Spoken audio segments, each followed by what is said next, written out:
This tractor is a 1984 John Deere 4050 PowerShift factory open station, and it originated out of New York, but it was sent to Canada from the factory. So what's unique about it is it was the last year they stopped making factory open stations.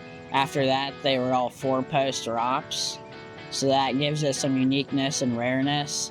And it's a power shift, so it's about 1/17. The condition, it was pretty rough. It wasn't as bad as last year's project, but it was still needed some work.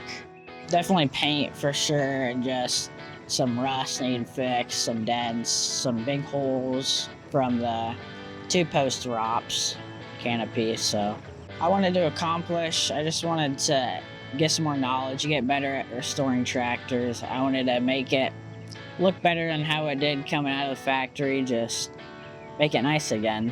I think my dad helped me the most along the way, just always there helping, teaching me things I didn't know, and just a lot of help. I learned patience was key. You gotta be patient with this. You can't rush into it like I have done on the past ones, and just you gotta be patient. Take your time, do it the right way. I'd say the most rewarding part is just seeing all your hard work's paid off in the end, pulling it outside for the first time when you finish it, and just getting to admire it. Looking at it now, it means a lot to me. I got to spend a lot of time, bonding time with my dad, and a lot of hard work is paid off.